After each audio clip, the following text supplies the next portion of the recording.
شعور بخشا؟ کس نے تجھے چلنا سکھایا؟ کس نے تجھے بولنا سکھایا؟ کس نے تیری چھاتی میں زور رکھا؟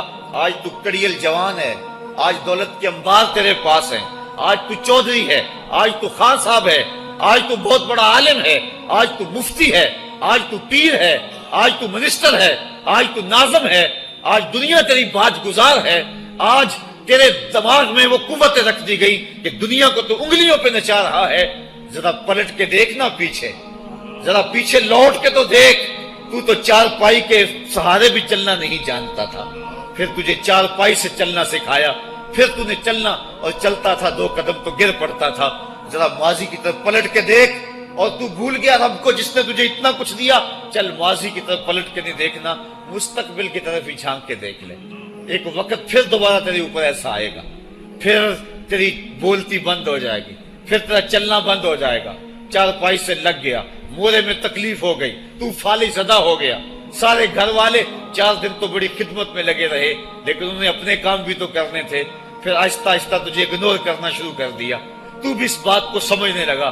پھر وہ وقت بھی آیا کہ تیری چار پائی کو اندر سے اٹھا کے برآمدے میں رکھ دیا کہ بابا کھانستا ہے، بچے جس طرف ہوتے ہیں جراثیم پھیلتے ہیں، اب نوکر تجھے روٹی دینے لگا۔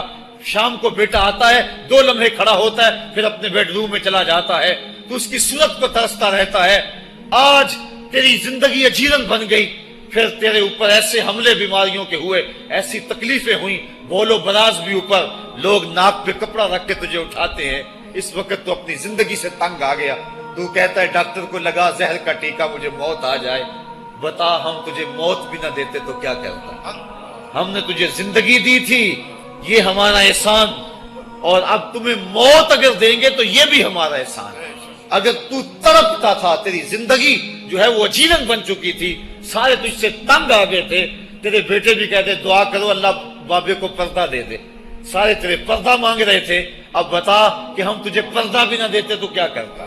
ثم اماتہ فاقبرہ، شکر کر ہم نے تجھے موت عطا کر دی، فاقبرہ، اور پھر اس کے بعد تجھے قبر دی۔ کتا بھی تو مرا تھا، گھسیٹ کے روڑی پہ ڈال دیا، بکری بھی تو مری تھی، گھسیٹ کے روڑی پہ ڈال دیا، تجھے بھی روڑی پہ ڈال دیا جاتا تو کیا تھا؟ لیکن کہا نا یہ میرا شاہکار ہے، پہلے سے غسل دو، بیری کے پتے بھی ڈال لینا، صفائی خوب ہو جائے، اس کو چٹے لباس کا کفن دو، اس کے سند پہ خوشبو ملو، اس کو سلگھاؤ، خوشبوئیں سلگھاؤ، اس کو خوبصورت چارپائی پہ ڈالو، اس کے اعضائے سجدہ پہ مشک ملو، اور اس کی جو ہے وہ چارپائی کے دائیں بائیں پھول رکھو، اور اب سارا زمانہ تیرا منہ دیکھنے آ رہا ہے، ذرا سوچ تیرا منہ دکھانے کے قابل ہے؟ اور پھر کہا اب اس کو اٹھاؤ قبرستان میں لے چلو، زمانہ آ گیا، تو آج دولہا بنا ہوا ہے اور زمانہ تیری برات بنی ہوئی ہے، اور کہا کہ ایک آدمی نہ اٹھائیں، اس کا پروٹوکول ہے، اس کو 4 آدمی اٹھائیں، کندھا بھی بدلتے رہیں، کہا زیادہ تیز بھی نہ چلنا، میرے شاہکار کو کہیں جھٹکا نہ لگے، اور پھر تیرا پروٹوکول امام کعبہ بھی ہو تو وہ پیچھے ہے، تیری لاش آگے۔ تو نے ہمارے ساتھ کیا کیا، ہم نے تیرے ساتھ کیا سلوک کیا؟ یا ایھا الانسان ما غرک بربک الکریم، ہم نے کہا اس کے لیے چھوٹا سا گھر بنا دو، اور اس کے اندر پردے میں اس کو رکھ کے اوپر سے مٹی ڈال دو، اوپر پھول ڈال لو، اور پھر اتنی دیر تک کھڑے رہو جتنی دیر تک اونٹ کو ذبح کرتے ہیں، اس کی کھال ادھیڑتے ہیں، اس کا گوشت بناتے ہیں، پھر اس کو تقسیم کرتے ہیں، اور پھر آؤ تو دعائیں شروع کر دو، کبھی کل کی محفل سجا دو، کبھی 10ویں کی، کبھی چہلم کی۔ اے انسان، تیرے ساتھ جو کچھ ہوا لوگوں کی نظروں کے سامنے تجھے رسوا تو نہیں کیا میں نے؟ یا ایھا الانسان ما غرک بربک الکریم، ذرا پیچھے پلٹ کے دیکھ لے، نہیں تو آگے جھانک کے دیکھ لے، تجھے کبھی تو شرم آئے گی، تو کہاں بھٹک گیا، کہاں بہہ گیا۔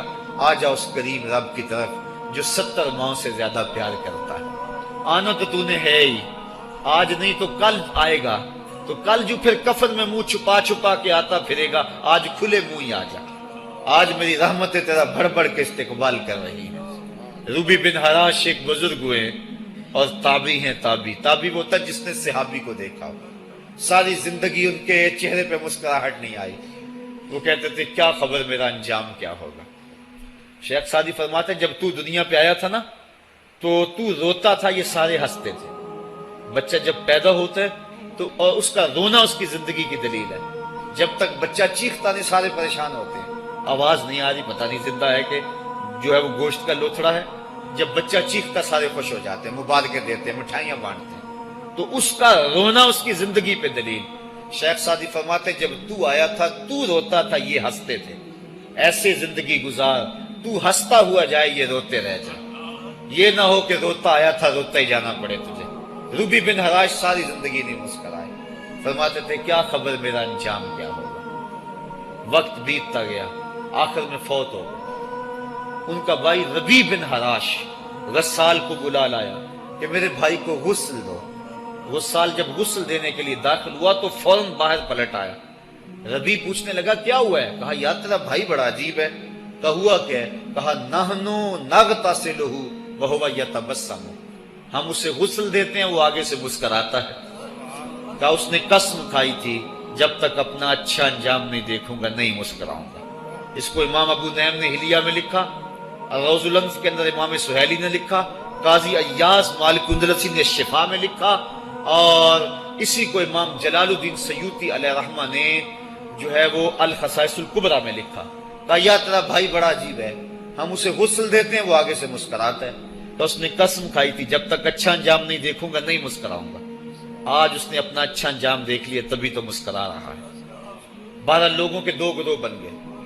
ایک کہنے لگے کہ یار یہ ویسے گڑی ہوئی بات ہے، بھلا کوئی بندہ مرنے کے بعد بھی مسکرا سکتا ہے.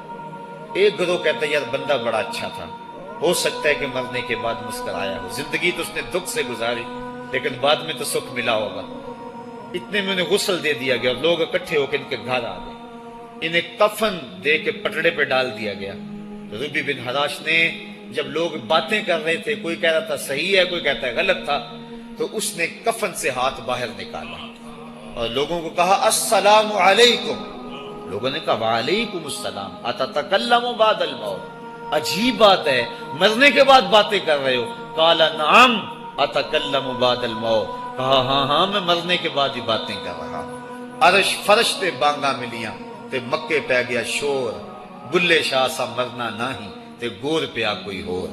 فَلَنُحْيِيَنَّهُ حَيَاتًا طَيِّبَةً، ان کو حیات طیبہ بخش دی جاتی ہے جو اللہ کے نام پہ اپنی زندگی گزار دیتے ہیں. میرا رب کہتا ہے کہ میں ان کو مرنے نہیں دیتا، ان کو ستھری اور پاکیزہ زندگی دیتا ہوں. اور اقبال کہتا ہے فطرت ہستی شہید آرزو رہتی نہ ہو، خوب تر پیکر کی اس کو جستجو رہتی نہ ہو. موت کو سمجھا ہے غافل اختتام زندگی، یہ ہے شام زندگی صبح دوام زندگی. تو کہا ہاں ہاں مرنے کے بعد باتیں کروں. لوگوں نے کہا بتا پھر تیرے رب نے تیرے ساتھ سلوک کیا کیا. تو ربی جو فوت ہو چکا ہے کہتا ہے استقبلنی ربی غیر غضبان واستقبلنی بروح و ریحان. کیا پوچھتے ہو، اس کے قدرت والے چہرے پہ کوئی غصہ نہیں تھا. اس نے روح و ریحان کے پھولوں کے ہار میرے گلے میں ڈالے. لوگوں نے باتیں پوچھنا شروع کر دی. موقع مل گیا ایک مردہ بول پڑا، کوئی ادھر کی پوچھ رہا ہے کوئی ادھر کی پوچھ رہا ہے. امام ابو نعیم لکھتے ہیں کہ جب لوگوں نے سلسلہ کلام طویل کر دیا تو ربی بن حراش نے کہا اجلوا بی ولا تؤخروا بی لان ابا القاسم ينتظر علی الصلاۃ، دیر نہ کرو مجھے جلدی جلدی قبرستان میں لے جاؤ، تم مجھے باتوں میں لگا رہے ہو، امام الانبیاء میرے جنازے کا انتظار فرما رہے ہیں. لوگوں نے جنازہ پڑھا اور اپنے گھروں میں آنے کی بجائے سیدھا ام المومنین حضرت عائشہ صدیقہ رضی اللہ تعالی عنہا کی چوکھٹ پہ چلے گئے اور جا کے سارا ماجرا کہا. وہ ابھی باقاعدہ حیات تھی.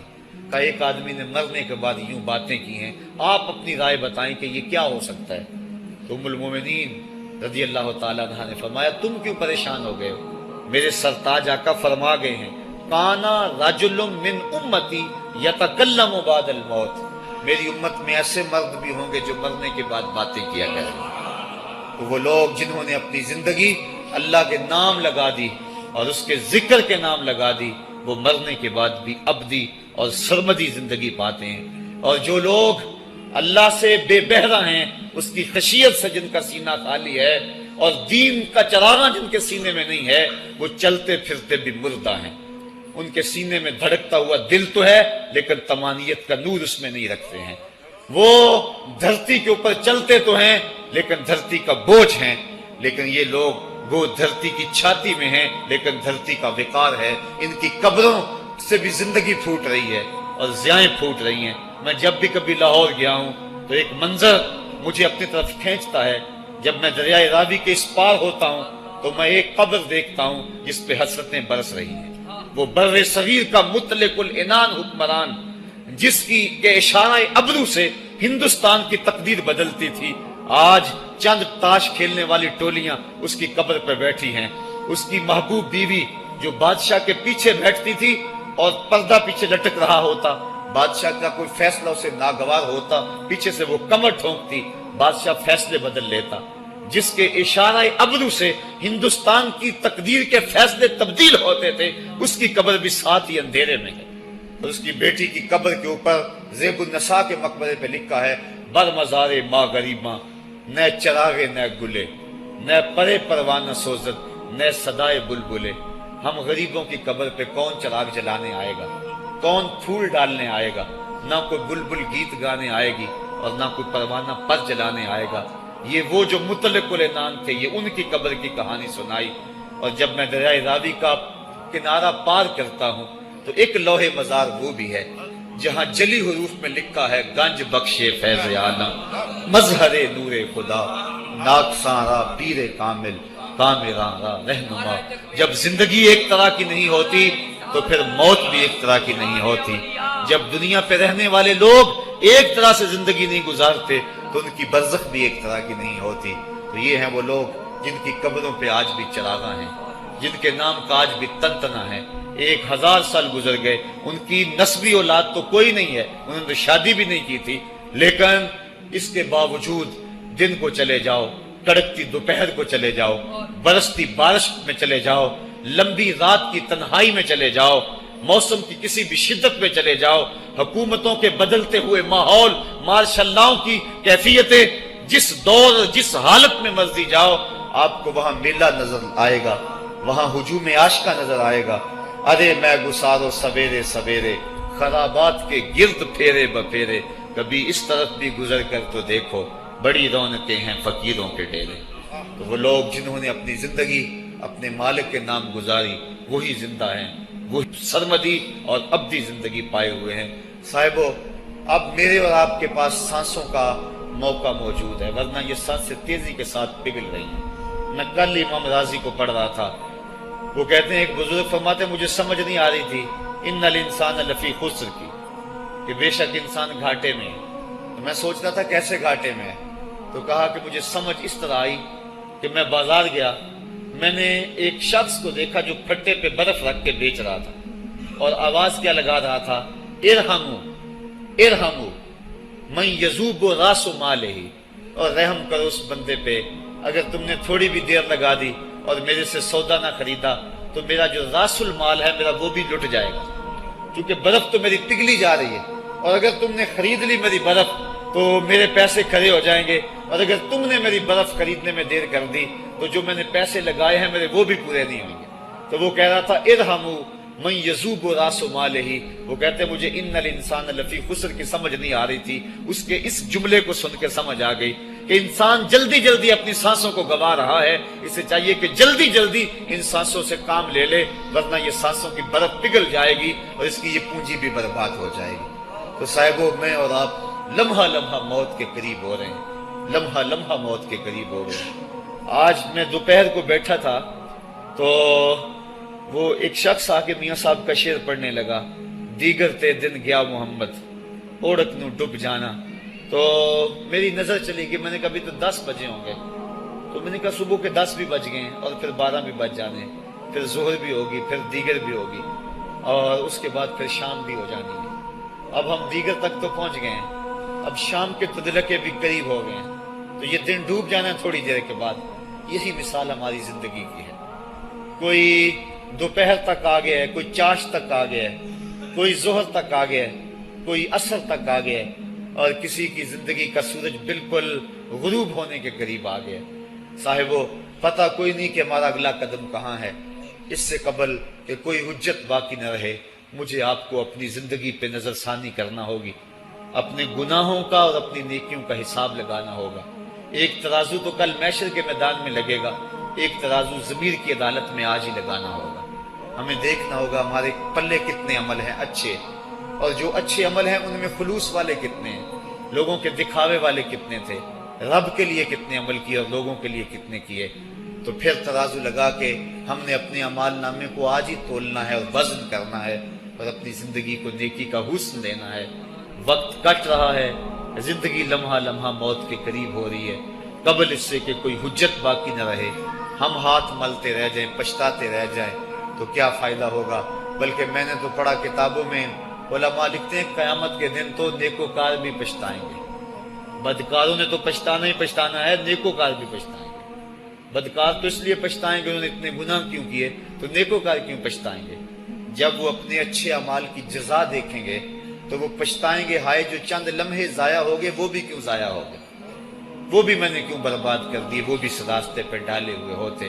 تو آج مجھے آپ کو موقع ہے، دیکھیں قبریں، کتنی قبریں جو ہیں وہ ہمارے کتنے ملنے والے، ذرا نظر دوڑائیں نا. آج ہم کتنوں کو کندھوں پہ اٹھا کے قبرستان چھوڑائے ہیں. حضرت غوث اعظم رضی اللہ تعالیٰ عنہ فرماتے ہیں جا کے قبرستانوں میں دیکھو کتنے کتنے حسینوں کی مٹی خراب ہو رہی ہے، جو اپنے بدن پہ ایک چٹکی مٹی نہیں پڑنے دیتے تھے آج ان کا کفن بھی تار تار ہو گیا ہے. جو اپنے کلف لگے کاٹن کو سلوٹ نہیں آنے دیتے تھے آج ان کے کفن بھی ٹوٹ گئے ہیں اور ہڈیوں کے جوڑ جوڑ الگ ہو گئے. تو وقت ہمارے اوپر وہ آنے والا ہے. کسی نے آج تک موت کا انکار نہیں کیا. میں نے لوگوں کو خدا کا انکار کرتے دیکھا، آپ نے بھی دیکھا، لیکن کوئی موت کا آج تک انکار کرتا نہیں دیکھا گیا. موت اپنا آپ منوا لیتی ہے. میں اور آپ موت کے بتدریج قریب ہو رہے ہیں. ہمارا اٹھنے والا ہر قدم ہمیں موت کے قریب کر رہا ہے.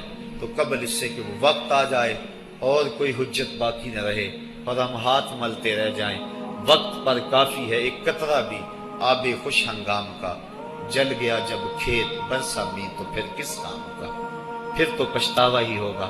آج ہم پچھتا لیں تاکہ زندگی میں حسن نیکی کا آ جائے. یہ میری آپ سے درد مندانہ اپیل ہے، گزارش ہے، اور میری آپ سے التماس ہے کہ یہ تھوڑی سی زندگی اللہ نے جو مجھے اور آپ کو ودیعت کی ہے، یہ بڑا تھوڑا سا عرصہ ہے، تھوڑا سا موقع ہے.